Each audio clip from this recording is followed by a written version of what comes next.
வணக்கம். இன்னைக்கு நாம பார்க்க போற விஷயம் ரொம்பவே ஸ்பெஷல். நம்ம தினமும் சாப்பிடுற உணவு ஒரு மிகச்சிறந்த பாரம்பரிய மருந்தா இருந்தா எப்படி இருக்குன்னு எப்பவாவது யோசிச்சு பார்த்திருக்கீங்களா? ஆமாங்க, சாதாரணமா தினமும் சாப்பிடுற உணவா தெரிஞ்சாலும் இது ஒரு அற்புதமான மருத்துவ புதையல். அதுதான் வாடன் சம்பா அரிசி. இதோட முழுமையான நன்மைகளை தான் இன்னைக்கு நாம விரிவா அலச போறோம். சின்ன சின்ன காய்ச்சல், சளி, உடல் சோர்வுன்னு எல்லாத்துக்கும் நாம அடிக்கடி ஆஸ்பத்திரிக்கு ஓடிட்டு இருக்கோமே, அது உண்மையிலே அவசியம்தானா? அல்லது நம் முன்னோர்கள் இதற்கெல்லாம் முன்கூட்டியே ஒரு நிரந்தர தீர்வை நமக்காக விட்டு சென்றிருக்காங்களா? கண்டிப்பா இந்த கேள்வி உங்களை யோசிக்க வைக்கும். ஏன்னா நமது பாரம்பரிய உணவு முறைக்கு திரும்புறது தான் நோய் வராம தடுக்கிறதுக்கான மிகச்சிறந்த வழி அப்படிங்கிறது தான் இந்த தொகுப்போட முக்கிய நோக்கமே. இப்போ இந்த ஒப்பீட்டை கொஞ்சம் கவனிங்க. ஒரு பக்கம் நவீன கால பலவீனம், அதாவது நாம எப்படி ஈஸியா தொற்றுகளுக்கோ நாள்பட்ட நோய்களுக்கோ ஆளாகிறோன்னு பாருங்க. இன்னொரு பக்கம் வாடன் சம்பா அரிசி மூலமா கிடைக்கிற பாரம்பரிய பலம். நமது உடம்புக்கு கிடைக்காம போன அந்த அடிப்படை வலிமைய இந்த பாரம்பரிய தானியத்தின் மூலமா நாம எப்படி திரும்ப பெற முடியும்னு இது ரொம்ப தெளிவாவே காட்டுது. இன்னைக்கு நாம முக்கியமா 6 விஷயங்களை பார்க்க போறோம். 1. நோய்களை தடுக்கும் பாரம்பரிய அரிசி. 2. நோய் எதிர்ப்பு சக்தி மற்றும் ஆற்றல். 3. நீரிழிவு மற்றும் வாதம் கட்டுப்பாடு. 4. செரிமானம் மற்றும் பித்த நிவாரணம். 5. உட்கொள்ளும் முறைகள். மற்றும் 6. நோயில்லா வாழ்விற்கான வழிகாட்டி. முதல் பகுதி, நோய்களை தடுக்கும் பாரம்பரிய அரிசி. நம் முன்னோர்கள் சாப்பிட்ட ஒவ்வொரு பாரம்பரிய தானியத்துக்கு பின்னாலும் ரொம்ப துல்லியமா கணக்கிடப்பட்ட ஒரு மருத்துவ காரணம் இருந்துச்சு. அவங்க உணவையே மருந்தாதான் பார்த்தாங்க. இந்த வாடஞ்சம்பா அரிசிய நம்ம உணவா எடுத்துக்கும் போது உடம்புல நோய்களும் தொற்றுகளும் பரவ வாய்ப்பே இல்லைன்னு சொல்லப்படுது. இதை நம்ம அன்றாட உணவா மாத்திக்கிட்டா அது ஆபத்தான தொற்றுகளுக்கு எதிரா ஒரு ஸ்ட்ராங்கான கவசமா செயல்படுதுன்னு தரவுகள் ஆணித்தரமா சொல்லுது. இரண்டாவது பகுதி, நோய் எதிர்ப்பு சக்தி மற்றும் ஆற்றல்.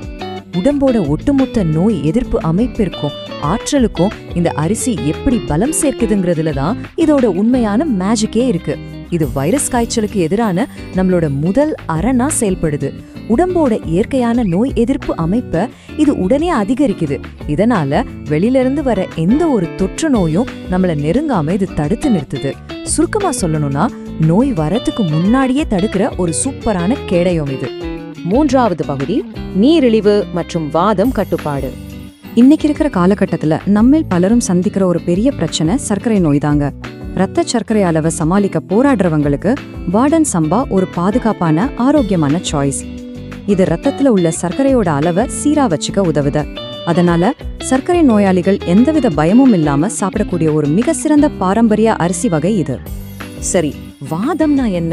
மூட்டுகள்ல நீர் கோர்த்துக்கிறது, அதனால ஏற்படுற கடுமையான மூட்டு வலிகள், இதையெல்லாம் தான் வாதம்னு சொல்றோம். இந்த வாத பிரச்சனைக்கு வாடன் சம்பா அரிசிய ஒரு முக்கிய நிவாரணியா பாரம்பரிய மருத்துவத்துல பரிந்துரைக்கிறாங்க.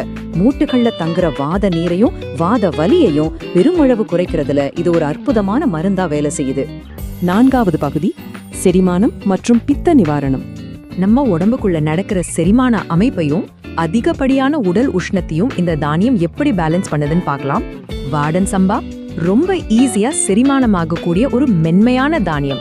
இதனாலேயே வயிறு மற்றும் குடல்ல ஏற்படுற புண்களை, அதாவது அல்சரை இயற்கையான முறையில ஆற்றி குணப்படுத்துற தன்மை இந்த அரிசிக்கு இருக்கு.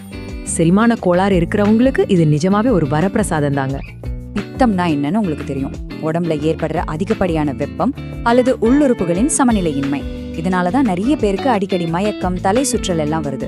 வாடன் சம்பா உடம்போட அதிகப்படியான பித்தத்தை குறைச்சு அதனால ஏற்படுற மயக்கத்தையும் தலை சுற்றலையும் நேரடியாகவே சரி செய்து உடம்பு ரொம்ப அமைதியா வச்சுக்குது. ஐந்தாவது பகுதி, உட்கொள்ளும் முறைகள். இவ்வளவு மருத்துவ குணங்கள் இருக்கிற அரிசிய உடனே இது கசக்குமோ, சாப்பிட நல்லா இருக்காதோன்னு நீங்க நினைக்கலாம். ஆனா மருந்துனாலே அது கசக்கணுங்கிற அவசியம் இல்லைங்க. நமக்கு ரொம்ப பிடிச்ச சுவையான இடியாப்பம், ஆப்பம் மாதிரி பாரம்பரிய பலகாரங்கள் செய்ய வாடன் சம்பா அரிசி ரொம்பவே ஏத்துது. குழந்தைங்களுக்கு ஆரோக்கியமான உணவை ரொம்ப ருசியாக கொடுக்க இது ஒரு அருமையான வழி இல்லையா? அதே சமயம் உடம்பு சரியில்லாதவங்களுக்கு இது கொடுக்கும்போது என்ன பண்ணணும்? ரொம்ப சிம்பிள். முதல்ல வாடன் சம்பாவை கஞ்சியா காய்ச்சிக்கோங்க. நீண்ட நாள் நோயில பாதிக்கப்பட்டு உடல் பலவீனமா இருக்கிறவங்களுக்கு இந்த கஞ்சியை கொடுங்க. அவங்க இழந்த உடல் பலத்தை மீட்டு ஒரு புது எனர்ஜி கிடைக்கிறத நீங்களே கண்கூடா பார்க்கலாம். நோய்வாய்ப்பட்டு மீண்டு வர்றவங்களுக்கு இந்த கஞ்சி ஒரு உயிர்காப்பான் கூட சொல்லலாம். ஆறாவது பகுதி, நோயில்லா வாழ்விற்கான வழிகாட்டி. நாம இப்போ இந்த அலசலோட இறுதி பகுதிக்கு வந்துட்டோம்.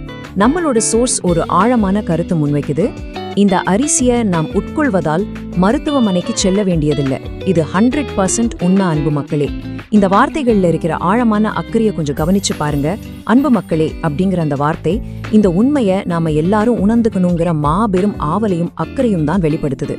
இதோட ஃபைனல் கன்க்ளூஷன் என்னன்னா, நம் முன்னோர்கள் சாப்பிட்ட உணவுல இருக்கிற மருத்துவ தன்மையை புரிஞ்சுக்கிறது மட்டும்தான் முழுமையா நோய் இல்லாம வாழ்றதுக்கான ஒரே வழி. பாரம்பரிய பொருட்கள் உடல் ஆரோக்கியத்திற்கு எப்படி பயன்படுதுன்னு நாம உணர்ந்தா மட்டும்தான் ஒரு முழுமையான ஆரோக்கியமான வாழ்க்கையை நம்மால வாழ முடியும். கடைசியா உங்களுக்கான ஒரு கேள்வி. இந்த பாரம்பரிய மருத்துவத்தை திரும்பவும் உங்க சமையலறைக்கு கொண்டு வருவீங்களா?